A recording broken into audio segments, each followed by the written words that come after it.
قرآن کی ایک سورت کی طاقت جو آپ کے ہوش اڑا دے گی۔ غربت کا خاتمہ ہمیشہ کے لیے۔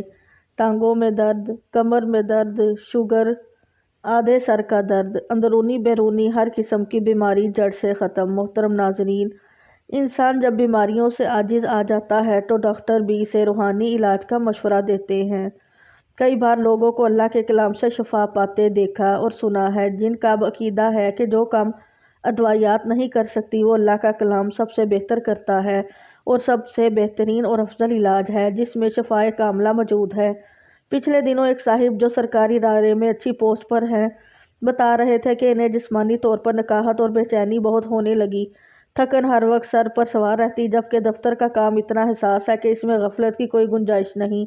انہوں نے اس کا علاج سورۃ الفاتحہ سے کیا۔ بتانے لگے کہ انہوں نے انتہائی پرسکون حالت میں پوری یکسوئی سے سورۃ الفاتحہ کو ٹھہر ٹھہر کر 21 بار پڑھنا معمول بنایا اور چند ہفتوں بعد ان کے بدن اور دماغ میں چستی پیدا ہو گئی۔ ان کا ہر کام میں دل لگتا ہے، بلکہ ہر کام سے پہلے یا ہر کسی مصیبت میں مبتلا ہونے پر سورۃ الفاتحہ کا سہارا لیتے ہیں تو ان کی مشکل دور ہو جاتی ہے۔ ان کی بیٹی کا رشتہ نہیں ہو رہا تھا، جس کے لیے انہوں نے سورۃ الفاتحہ پڑھ کر اللہ سے دعا کی تو انتہائی معقول رشتہ آ گیا۔ ان کا ایمان ہے کہ سورۃ الفاتحہ کی برکت سے ان کی زندگی بدل گئی ہے۔ اس میں کوئی شک بھی نہیں کہ سورۃ الفاتحہ کی برکات اور فیوز سے بہت بے شمار لوگ مستفید ہوتے ہیں۔ سورۃ الفاتحہ سے شفا کے بارے میں صحیح بخاری میں ایک جامع حدیث موجود ہے جو یوں بیان کی گئی۔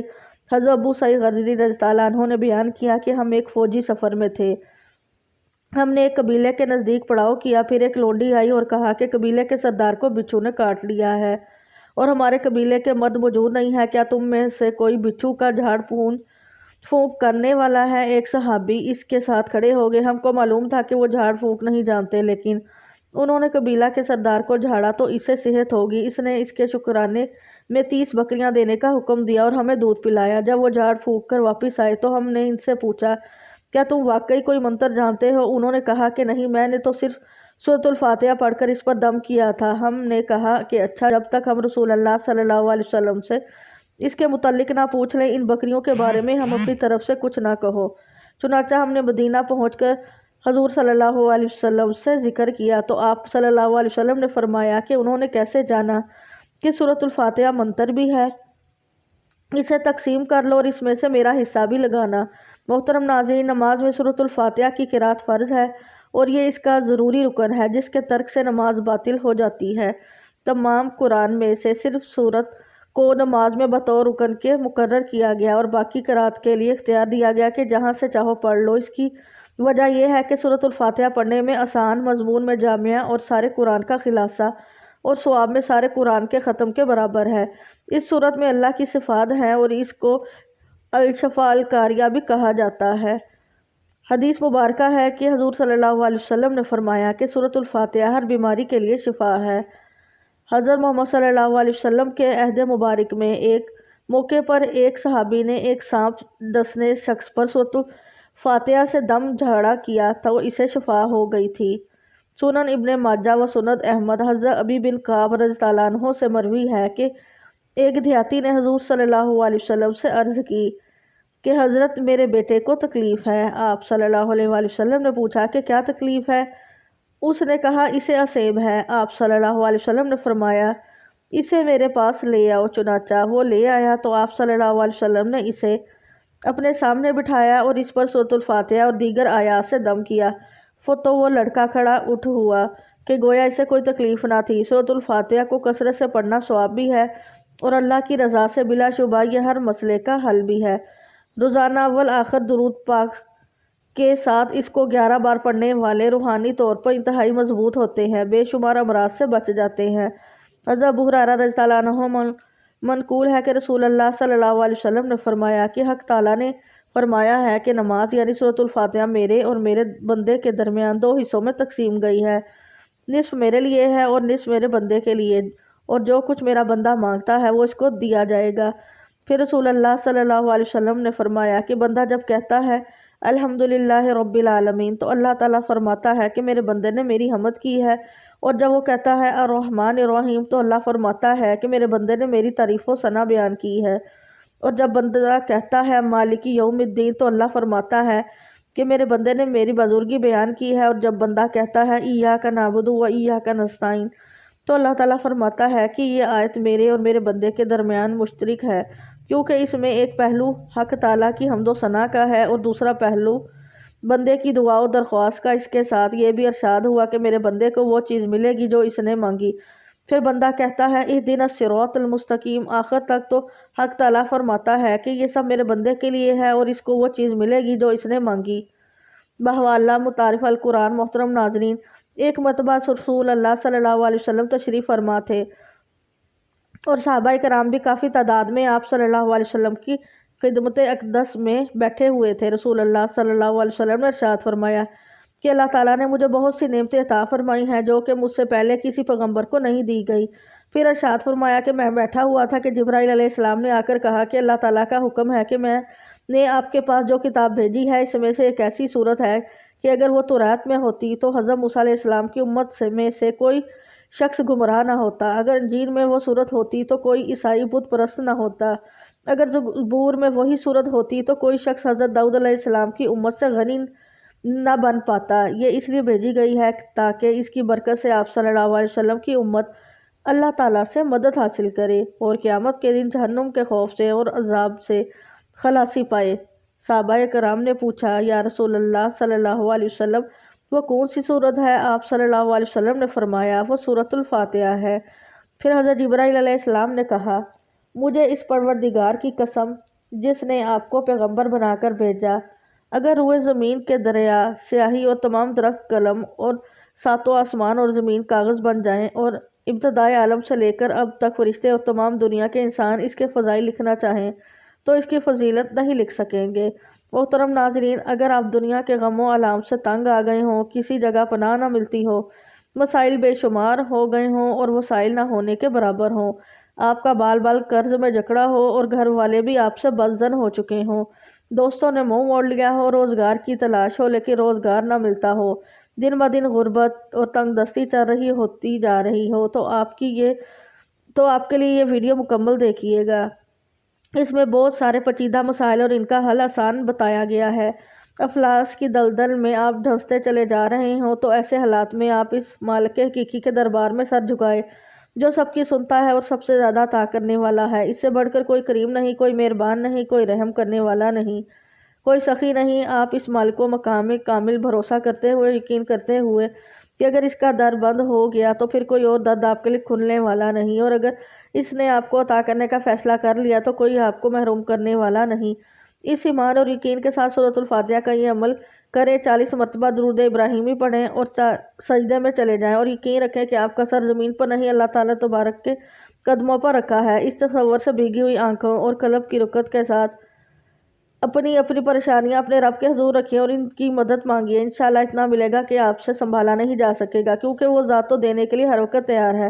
صوفیہ کرام سے منقول ہے کہ جو کچھ پہلی کتابوں میں تھا وہ سب کلام پاک میں موجود ہے، اور جو کچھ قرآن حکیم میں ہے اس کا خلاصہ سورۃ الفاتحہ میں ہے، اور جو کچھ سورۃ الفاتحہ میں ہے اس کا خلاصہ بسم اللہ میں ہے۔ مشاعر نے لکھا ہے کہ اگر کوئی سورۃ الفاتحہ کو نو یقین کے ساتھ پڑھا جائے ہر بیماری سے شفا ملتی ہے۔ ٹانگوں میں درد کے لیے اگر کسی کی ٹانگوں میں درد ہو، کسی طرح آرام نہ آتا ہو تو رات کو سوتے وقت یہ درد شدید ہو جاتا ہو، اس کو دور کرنے کی غرض سے باوضو حالت میں سورۃ الفاتحہ چینی کی پلیٹ پر لکھیں اور خالص زیتون روغن اس کو دھو کر کسی چیز میں ڈال لیں۔ اس کے بعد 70 مرتبہ سورۃ الفاتحہ پڑھ کر اس پر دم کریں اور ہر روز رات کو سونے سے بیشتر اس تیل کی مالش کریں۔ انشاءاللہ چند دنوں میں فاقہ ہوگا اور درد کی شکایت رفع ہو جائے گی۔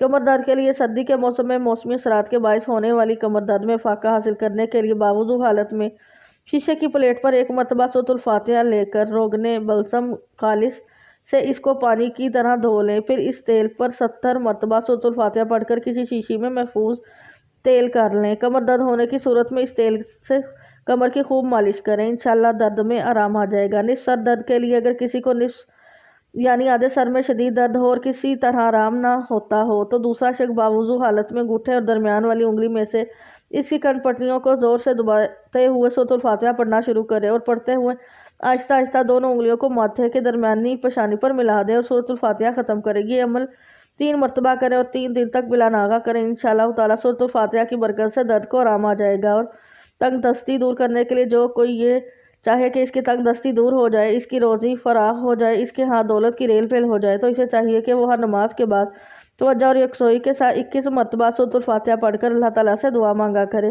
انشاءاللہ تعالیٰ وہ جو بھی مانگے گا دعا بارگاہ الہی میں قبول ہوگی۔ اس کی تنگ دستی سورۃ الفاتحہ کی برکت سے دور ہو جائے گی۔ اللہ تعالیٰ پر وہ غیب سے اس کی روزی کے لیے ایسے اسباب پیدا فرما دے گا کہ جس سے اس کی روزی فراغ ہو جائے گی۔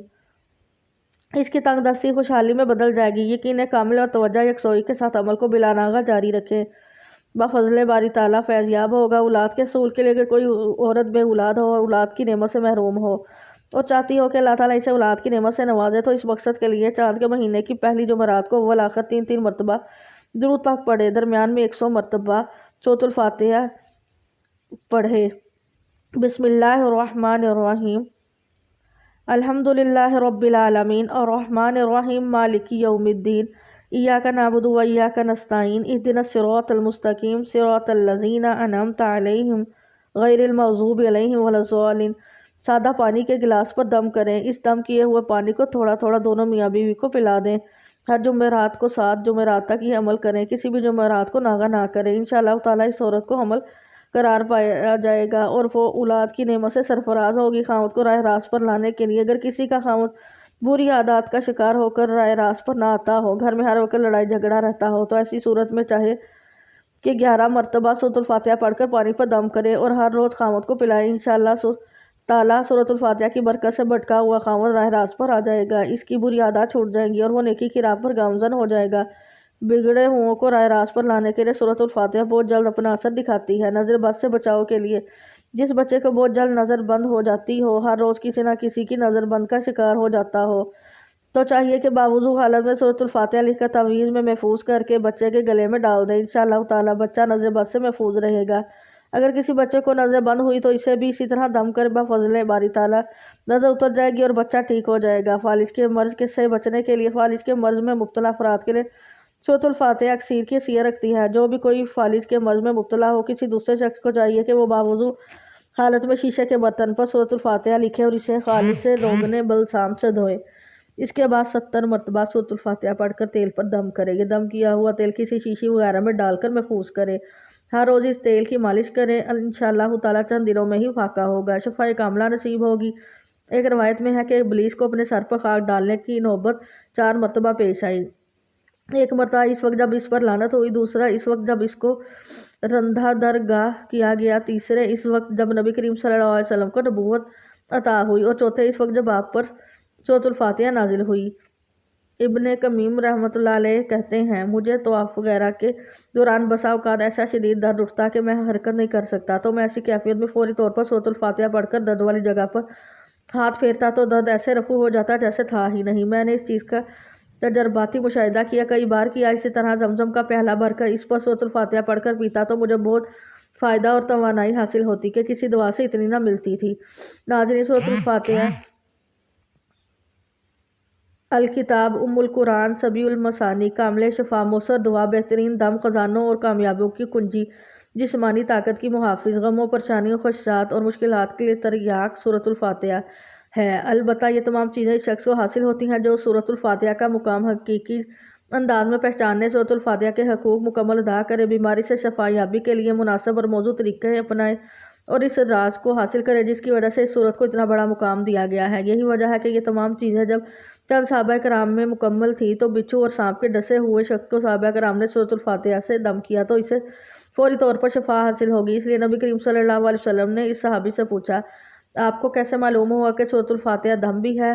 اگر کسی کو توفیق ملے نور بصیرت سے اتنی مدد حاصل ہو کہ وہ اس صورت کے رازوں سے پردہ اٹھا سکے اور سمجھ سکے کہ اس صورت میں عقیدہ توحید، ذات باری تعالیٰ، اسماء، اسواد، صفات اور افعال اہلیہ، شریعت تقدیر اور آخرت کا ثبوت، خالص توحید ربوبیت اور الوہیت، اللہ تعالیٰ پر کامل توکل، ہر معاملہ کامل اختیار رکھنے والی ذات باری تعالیٰ کے سپرد کرنا کہ جس کے لیے تمام تعریفیں ہیں اور اسی کے ہاتھ میں ہر قسم کی خیر ہے بلکہ تمام معاملات اسی کے سپرد ہیں۔ اس صورت میں دونوں جہانوں میں سعادت کی بنیاد یعنی صرف اللہ تعالیٰ کے سامنے عرضی گزاری بھی ہے۔ ہدایت کے مفہوم کو دونوں جہانوں میں حصول فوائد اور نقصانات سے بچاؤ کے لیے عملی جامہ پہنا سکتے ہیں۔ اس صورت سے ہمیں یہ بھی پتہ چلتا ہے کہ ہر طرح سے کامل اور مطلق کامیابی اسی ہدایت کے ملنے سے منسلک ہے، جس سے یہ تمام باتیں معلوم ہو جائیں تو اسے بہت سی ادویات اور دم کی ضرورت نہیں رہتی۔ سورۃ الفاتحہ کے ذریعے انسان خیر و برکتوں کے دروازے کھلوا سکتا ہے، نیز اسی سورت کی بدولت شر اور شر کے اسباب سے بچ سکتا ہے۔ ناظرین، ایک مرتبہ سورۃ الفاتحہ سن لیجئے۔ اللہم صلی علی سیدنا محمد وعلی آل محمد کما صلیت علی ابراہیم وعلی آل ابراہیم انک حمید مجید۔ اللہم بارک علی محمد وعلی آل محمد کما بارکت علی ابراہیم وعلی آل ابراہیم انک حمید مجید۔ بسم اللہ الرحمن الرحیم۔ الحمد للہ رب العالمین الرحمن الرحیم مالک یوم الدین ایاک نعبد و ایاک نستعین اہدنا الصراط المستقیم صراط الذین انعمت علیہم غیر المغضوب علیہم ولا الضالین آمین۔ شروع اللہ کے نام سے جو بڑا مہربان نہایت رحم والا ہے۔ سب تعریفیں اللہ کے لیے ہیں جو سب جہانوں کا پالنے والا ہے، بڑا مہربان نہایت رحم والا۔ جزا کے دن کا مالک، ہم تیری عبادت کرتے ہیں اور تجھ ہی سے مدد مانگتے ہیں۔ ہمیں سیدھا راستہ دکھا، ان لوگوں کا راستہ جس پر تو نے انعام کیا، نہ کہ جن پر تیرا غضب نازل ہوا اور وہ گمراہ ہوئے۔ مسند احمد میں سیدنا ابو سعید بن معلیٰ رضی اللہ عنہ سے مروی ہے کہ میں نماز پڑھ رہا تھا اور رسول اللہ صلی اللہ علیہ وسلم نے مجھے بلایا۔ میں نے کوئی جواب نہ دیا۔ جب نماز سے فارغ ہو کر میں نے رسول اللہ صلی اللہ علیہ وسلم کی خدمت میں حاضر ہوا تو آپ صلی اللہ علیہ وسلم نے فرمایا، اب تک کس کام میں تھے؟ میں نے کہا، یا رسول اللہ صلی اللہ علیہ وسلم، میں نماز میں تھا۔ آپ صلی اللہ علیہ وسلم نے فرمایا، کیا اللہ تعالیٰ کا یہ فرمان تم نے نہیں سنا؟ اے ایمان والو، اللہ کے رسول جب تمہیں پکاریں تم جواب دو۔ اچھا سنو، میں تمہیں مسجد سے نکلنے سے پہلے بتلا دوں گا کہ قرآن پاک میں سب سے بڑی سورت کون سی ہے۔ پھر میرا ہاتھ پکڑے ہوئے جب آپ صلی اللہ علیہ وسلم نے مسجد سے جانے کا ارادہ کیا تو میں نے آپ صلی اللہ علیہ وآلہ وسلم کا وعدہ یاد دلایا۔ آپ صلی اللہ علیہ وسلم نے فرمایا، سورت الحمدللہ رب العالمین، یہی سبھی مسانی ہے اور یہی وہ قرآن عظیم ہے جو مجھ کو دیا گیا ہے۔ اسی طرح یہ روایت صحیح بخاری شریف اور ابن ماجہ میں بھی دوسری سنتوں کے ساتھ ہے۔ قرآن مجید اللہ تعالیٰ کا آخری کلام ہے جو نبی کریم صلی اللہ علیہ وآلہ وسلم پر نازل ہوا اور دوسری آسمانی کتابوں کی طرح اس میں کوئی تحریف نہیں ہے۔ ہمارا ایمان ہے کہ آج بھی اسی صورت میں ہمارے پاس موجود ہے جیسے 1400 سال پہلے رسول اللہ صلی اللہ علیہ وسلم پر نازل ہوا، اور اس میں سے ایک بھی زیر زبر کی تبدیلی نہیں کی گئی کیونکہ اس کی حفاظت کا ذمہ خود اللہ تعالیٰ نے لیا ہے۔ اللہ تعالیٰ فرماتے ہیں، ہم نے یہ ذکر قرآن مجید نازل کیا ہے اور ہم ہی اس کی حفاظت کرنے والے ہیں۔ سورۃ الحجرات آیت نمبر 9۔ اللہ تعالیٰ نے انسان کو اپنی بندگی کے لیے اس دنیا میں بھیجا ہے تاکہ اپنے شکر گزار اور ناشکر بندوں کا امتحان لے سکے۔ اللہ نے انسان کی رہنمائی کے لیے رسول بھیجے اور ان کے ساتھ ساتھ معجزات بھی اتارے، لیکن پچھلی قوموں نے اس سے روگردانی کی اور اللہ کے عذاب کو دعوت دی۔ اللہ تعالیٰ نے حضرت محمد صلی اللہ علیہ وسلم کو عرب کی سرزمین پر اپنا آخری نبی کریم صلی اللہ علیہ وسلم بنا کر بھیجا اور قرآن کو جبرائیل امین علیہ السلام کے ذریعے رسول اللہ صلی اللہ علیہ وسلم پر معجزے کی صورت میں نازل فرمایا۔ اس کی بے شمار صفات ہیں جن میں سے ایک شفا بھی ہے۔ اللہ تعالیٰ نے خود قرآن مجید کو شفا کہا۔ اللہ تعالیٰ فرماتے ہیں، یہ تو ایمان والوں کے لیے ہدایت و شفا ہے۔ سورۃ الحامد سجدہ، یہ ایمان والوں کے لیے شفا کا باعث ہے اور کفار اس کو نہیں سمجھ سکتے۔ اللہ کی رحمت بہت وسیع ہے اور شخص اس کو اپنے ظرف اور ہمت کے مطابق حاصل کرتا ہے۔ اللہ تعالیٰ کی راحت کو تمام سمندروں کی گہرائی ملا کر ڈالا جائے تو بھی اس کی وسعت اور گہرائی ختم نہیں ہو سکتی۔ یہ حاصل کرنے والے پہ منحصر ہے کہ وہ اس کو کیسے اور کتنا حاصل کرتا ہے۔ اللہ تعالیٰ فرماتے ہیں، اے لوگو، تمہارے پاس تمہارے رب کی طرف سے ایک ایسی چیز آئی ہے جو نصیحت ہے اور دلوں میں روک ہے، ان کے لیے شفا ہے اور رہنمائی کرنے والی ہے اور ایمان والوں کے لیے رحمت ہے۔ سورۃ یونس، قرآن مجید ہر قلبی، روحانی، جسمانی اور نفسیاتی بیماریوں کے لیے شفا ہے۔ قرآن مجید خود بیان کر رہا ہے، دلوں کے روگ، حسد، کینہ، بغض، منافقت، ڈپریشن ہیں، ان کے لیے شفا ہے۔ اللہ تعالیٰ کا ذکر روح کی غذا ہے اور جسم کو طاقت اور توانائی بخشتی ہے۔ اللہ تعالیٰ فرماتے ہیں، ہر قسم کے میووں سے کھا، پھر اپنے رب کی تجوید کردہ آسان راہوں پر چلان کے پیٹ سے بننے کی پینے کی چیز نکلتی ہے جس کے رنگ مختلف ہیں، ان میں لوگوں کے لیے شفا ہے، بے شک ان میں لوگوں کے لیے شفا نشانی ہے جو سوچتے ہیں۔ سورۃ النحل، دنیا میں عزت، عروج اور غلبہ کا وعدہ قرآن مجید کو مضبوطی سے تھامنے اور اس پر عمل کرنے پر سے مشروط ہے۔ آج اگر ہم دنیا میں مطلوب اور بے توقیر ہیں تو اس کی وجہ یہ ہے کہ ہم نے قرآن مجید کو ترک کر دیا ہے۔ ہمارا معاشرہ نیکی، ایمان، تقوی، ایمانت، دیانت، صداقت اور شجاعت کے بجائے شرک، بدعت، ظلم اور بے رحمی، قتل و غارت، لوٹ، اغوا، شراب، زنا، جوا، بے حیائی اور بدحالی میں مبتلا ہے۔ تو اس کی وجہ بھی یہی ہے کہ ہم نے قرآن مجید کو ترک کر دیا ہے۔ پس اگر ہم اپنی انفرادی اور اجتماعی زندگیوں میں اعلیٰ اور رفع اقدار کا چلن عام کرنا چاہتے ہیں، اپنی ذلت اور پستی کو عزت اور وقار میں بدلنا چاہتے ہیں، تو ہمیں قرآن مجید کی طرف پلٹ آنا چاہیے۔ اے میرے رب، میں سخت تکلیف میں مبتلا ہوں اور تو سب سے بڑھ کر رحم کرنے والا ہے۔ اے میرے رب، شیطان نے مجھے سخت دکھ اور عذاب میں مبتلا کر رکھا ہے۔ اے اللہ، تو مجھے جسمانی صحت و عافیت عطا فرما۔ اے اللہ، تو میری قوت سماعت میں عافیت و سلامتی عطا فرما۔ اے اللہ، تو میری قوت بنائی میں عافیت و سلامتی عطا فرما۔ تیرے سوا کوئی معبود نہیں ہے۔ اے اللہ، دور کر دے تکلیف کو۔ اے پروردگار، شفا دے دے، تو ہی شفا دینے والا ہے، تیری شفا کے علاوہ کوئی شفا نہیں۔ ایسی شفا دے جو بیماری کا ہر اثر دور کر دے۔ میں اللہ اور اس کی قدرت کی پناہ لیتا ہوں اس تکلیف کے شر سے جو مجھے ہو رہی ہے اور جس سے میں ڈر رہا ہوں۔ اے اللہ، ہمیں ہماری سماعت، بینائی اور قوتوں سے تا حیات فائدہ پہنچا۔ اللہ تعالی ہم سب کو اپنے حفظ و امان میں رکھے، آمین ثم آمین۔